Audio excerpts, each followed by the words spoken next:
Embora não seja um termo técnico, é relativamente comum lermos e ouvirmos astrônomos e entusiastas da astronomia em geral se referirem a planetas desprovidos de vida como planetas mortos. É uma maneira informal de dizer que esses lugares não possuem as condições básicas para a existência do fenômeno da vida, apesar de que, em alguns casos, como em Marte, por exemplo, as condições para a vida talvez tenham existido há muitos milhões de anos atrás. Tirando o nosso planeta, todos os outros planetas e corpos celestes do nosso sistema solar e todos os exoplanetas analisados até o momento não aparentam ser capazes de sustentar a vida, nem mesmo microbiana. Recentemente, um planeta a pouco mais de 124 anos-luz da Terra foi analisado por uma equipe multinacional através do telescópio espacial James Webb, e nele foram detectadas 2 moléculas que só são produzidas por micróbios. Entretanto, os dados foram revistos depois por diversos outros cientistas e eles encontraram inconsistências na metodologia da equipe inicial, colocando em xeque a ideia de que as tais moléculas sequer estariam presentes na atmosfera daquele mundo. Aparentemente, o método utilizado acabou forçando a detecção desses compostos químicos, mesmo que eles não estivessem presentes de verdade. Mas ainda que a detecção tivesse ocorrido sem sombra de dúvida e isso confirmasse a existência de vida microbiana fora da Terra, ou até mesmo de vida multicelular complexa, a vida continuaria sendo um fenômeno bastante raro no universo. A vasta maioria dos corpos celestes continuarão não tendo a menor chance de produzirem ou sustentarem seres vivos em suas superfícies. Muitos planetas nem superfície têm, como no caso dos gigantes gasosos do nosso sistema solar, como Júpiter, Saturno e Netuno. Outros serão como Mercúrio, próximos demais de suas estrelas. Outros serão como Vênus ou Marte, planetas rochosos, porém inóspitos à vida por razões diversas. Outros ainda nem sequer orbitam estrelas, mas transitam a esmo no espaço interestelar, sendo frios demais. O único lugar no universo que temos a certeza absoluta de haver vida é a Terra, o nosso planeta. É a única biosfera que conhecemos. É o único planeta que não é morto, segundo o linguajar comum. Porém, enquanto que os outros planetas podem ser todos mortos, no sentido de serem compostos de rochas, gases e química inorgânica em geral, é só na Terra que há, de fato, morte. Esses outros planetas nunca viveram em primeiro lugar, e se um dia viveram, como se pensa no caso de Marte, hoje já não vivem mais, logo não têm mais as condições de produzir o fenômeno da morte em si. Neles reina a paz, mesmo que estejam em estado de total e constante tempestade, como Júpiter. Não havendo seres sensíveis lá, a tempestade não tira a paz de ninguém.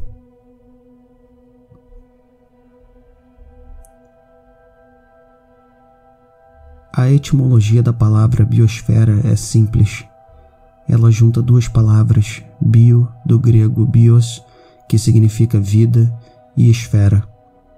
Biosfera, portanto, refere-se à parte da esfera terrestre onde é possível existir vida.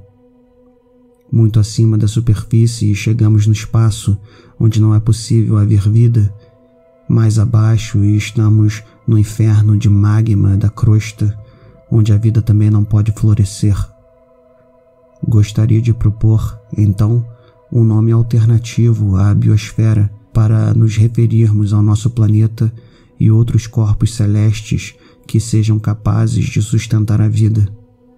O nome que proponho é Thanatosfera, do grego Thanatos, morte. É somente na Terra que se morre o tempo todo, todos os dias. É somente na Terra que há trilhões de seres vivos prontos para o abate. É somente aqui que predadores perseguem e devoram dolorosamente suas presas confusas e apavoradas.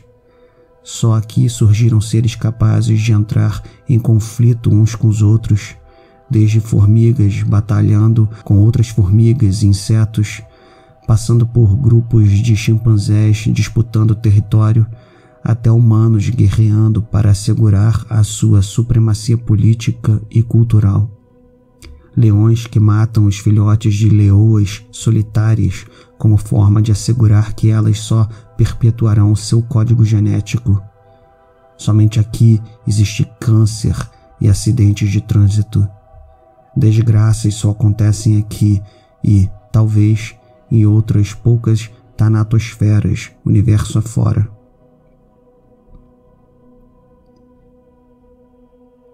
Assim como todos os outros planetas do Sistema Solar e todos os exoplanetas do universo, a Terra nasceu do disco protoplanetário formado pela nebulosa solar que existia em volta de uma estrela durante a sua formação. Nesse caso, a estrela é o nosso Sol. Esse processo formou o planeta Terra há cerca de 4,54 bilhões de anos atrás. Pouco depois, ainda no Sistema Solar primitivo, um corpo celeste do tamanho de Marte colidiu com a Terra e dos detritos dessa colisão, a Lua foi formada. Se houvesse vida incipiente antes da colisão, ela foi erradicada. Não se sabe ao certo quando e como ocorreu a abiogênese, responsável pela cadeia temporal de seres vivos que desembocou em nós no presente, mas sabe-se que a vida existe aqui na Terra há pelo menos 4 bilhões de anos. Isso significa que a vida surgiu relativamente rápido depois da formação do planeta. Ou seja, das primeiras moléculas orgânicas capazes de organização, consumo de energia e reprodução, até eu e você que lê ou escuta este texto, passaram-se 4 bilhões de anos. Durante a maior parte desse tempo, a vida foi microbiana, unicelular. A vida multicelular que permitiu a existência de animais sensíveis ao sofrimento e ao terror provocado pela dor e pela morte, talvez tenha surgido por volta de 1 bilhão de anos atrás. Já os animais existem há pelo menos 600 milhões de anos, segundo registros fósseis. É possível que tenham surgido algumas centenas de milhões de anos antes e deixado pouco ou nenhum registro de sua presença em rochas antigas. Mas praticamente todos os animais vivos hoje descendem daqueles que surgiram durante a chamada explosão cambriana, que ocorreu há cerca de 540 milhões de anos atrás. Aqueles animais quase que certamente já tinham desenvolvido uma capacidade primitiva de sentir e de sofrer. Meras células podem até se afastar de estímulos nocivos, mas não há a sensação da dor, não há o pavor ou o desespero que antecede a morte.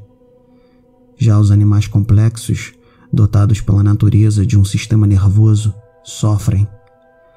E quanto mais complexos são os animais, mais eles sofrem, numa sombria escala de dor e conhecimento que precede a morte. A Thanatosfera é um gigantesco matadouro de seres que nascem para morrer. Sortudos são aqueles que não sentem isso com estímulos dolorosos, como no caso das plantas e fungos que, apesar de multicelulares e complexos, não foram amaldiçoados com um sistema nervoso. Como escreve Cioran em Do Inconveniente de Ter Nascido, abre aspas, é preferível ser animal do que homem, inseto do que animal, planta do que inseto, e assim sucessivamente.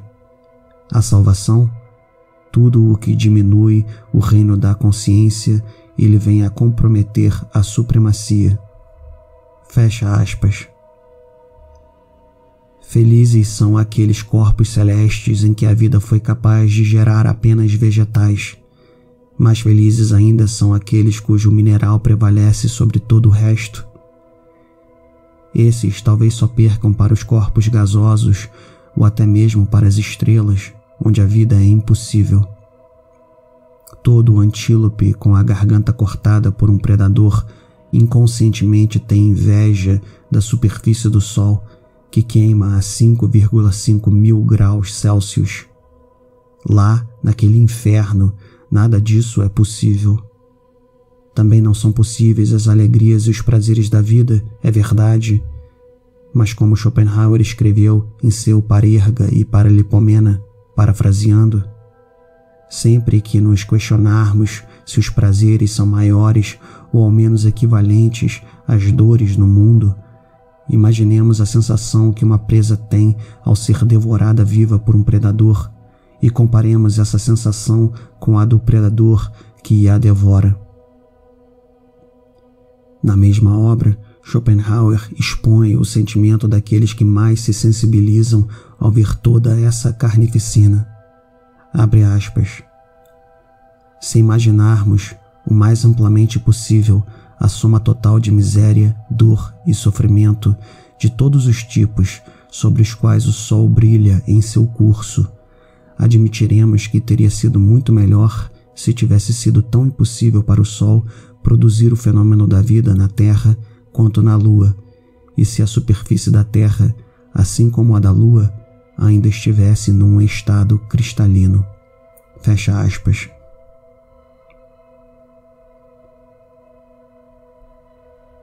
Talvez a humanidade só acordasse caso um dia uma outra espécie tecnologicamente superior à nossa aterrissasse aqui, vinda de um mundo distante, e transformasse todos nós em gado para consumo.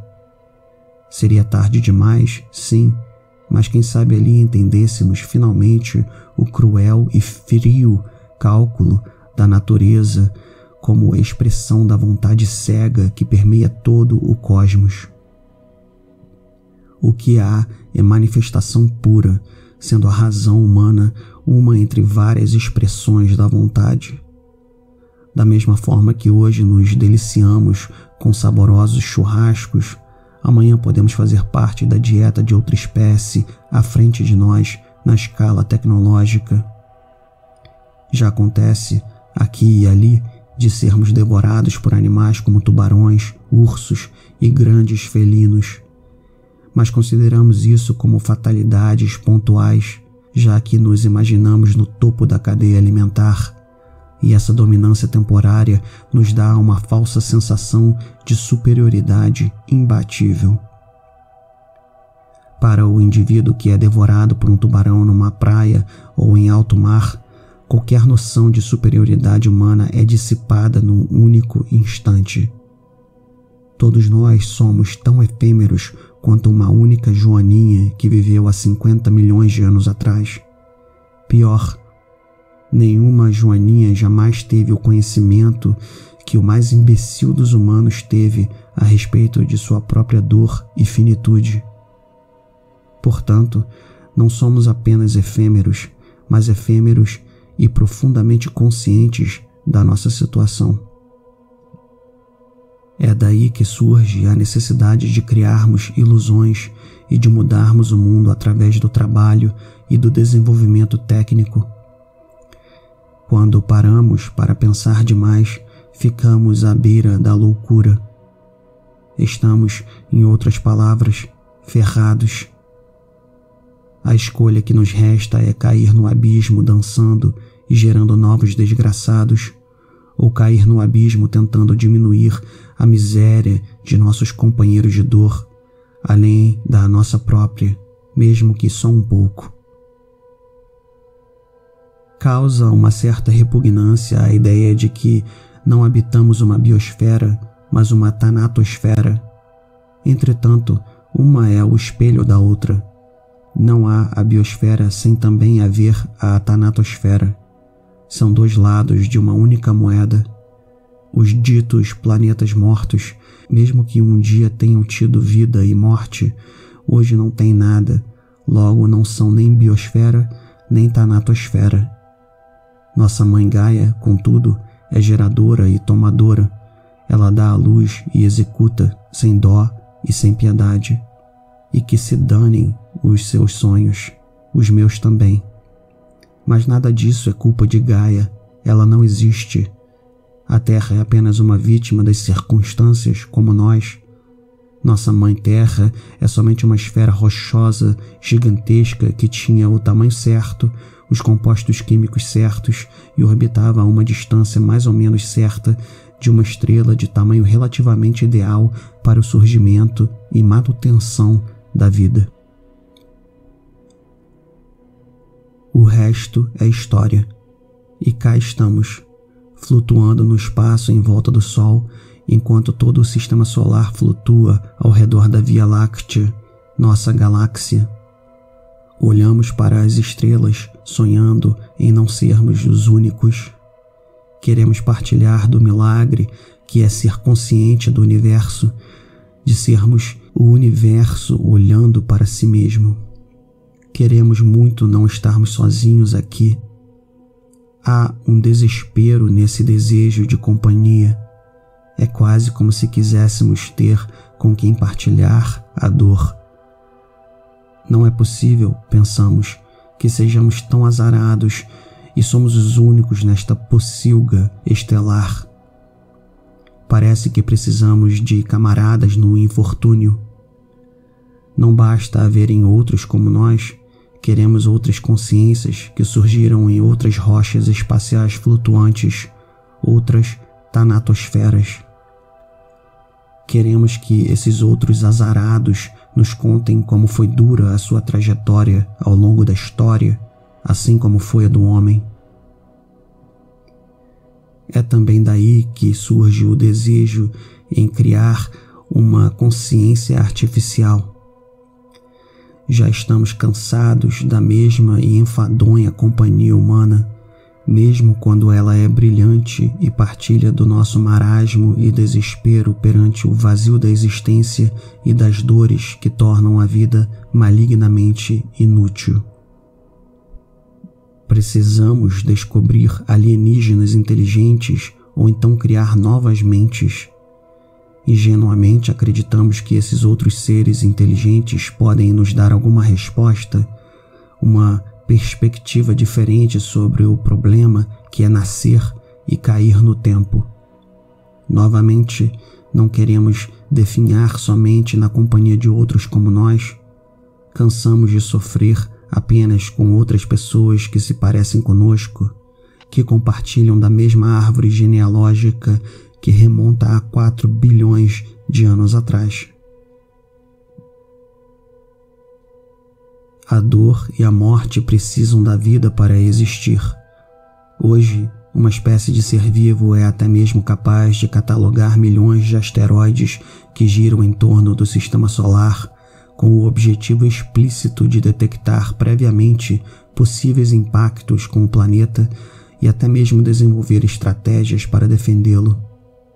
Em 2022, a missão DART, Double Asteroid Redirection Test, da NASA, colidiu uma espaçonave com o asteroide Dimorphos. Isso alterou levemente a sua trajetória ao redor do Sol, o que provou que, dado o tempo o suficiente, a humanidade é capaz de salvar a si mesma dessas ameaças estelares. O Homo sapiens tem cerca de 300 mil anos de existência, segundo os registros fósseis, e nesse tempo conseguimos fazer o que os dinossauros jamais foram capazes de fazer em 165 milhões de anos: salvar-se da extinção por conta de impacto catastrófico. Porém, ao salvar a vida, salvamos também a dor e a morte. Dor e morte não apenas parasitam a vida, elas são suas irmãs. A ideia tola de filósofos contemporâneos como Nick Bostrom de que a morte é como um dragão que um dia podemos derrotar através da tecnociência é tão patética quanto é infantil. Isso porque mesmo se conseguíssemos fazer com que fôssemos incapazes de envelhecer, ainda continuaríamos expostos a outros atritos existenciais capazes de nos incapacitar ou matar. Guerras, acidentes e catástrofes continuariam existindo. A entropia continuaria aumentando no universo. Até se fosse possível transferir nossas consciências para o digital, atritos continuariam. O digital necessita de suporte físico em algum lugar e esse se degrada com o tempo. Essas constatações não são as constatações de jovens imaturos que pretendem chocar, mas de pessoas sóbrias que entendem que tudo o que fazemos e construímos, todas as famílias, todos os amores, todas as cidades, todas as nações, todos os impérios, todas as religiões, tudo é efêmero e morrerá um dia. E sua morte não será indolor, mas traumática, deixando apenas o silêncio para trás. O que é imaturo e pretende chocar é a atitude de que podemos e devemos continuar e perseverar para sempre, que fomos dotados por Deus ou pela natureza, o que dá no mesmo, de mentes brilhantes o suficiente para enganar o inevitável e doloroso fim.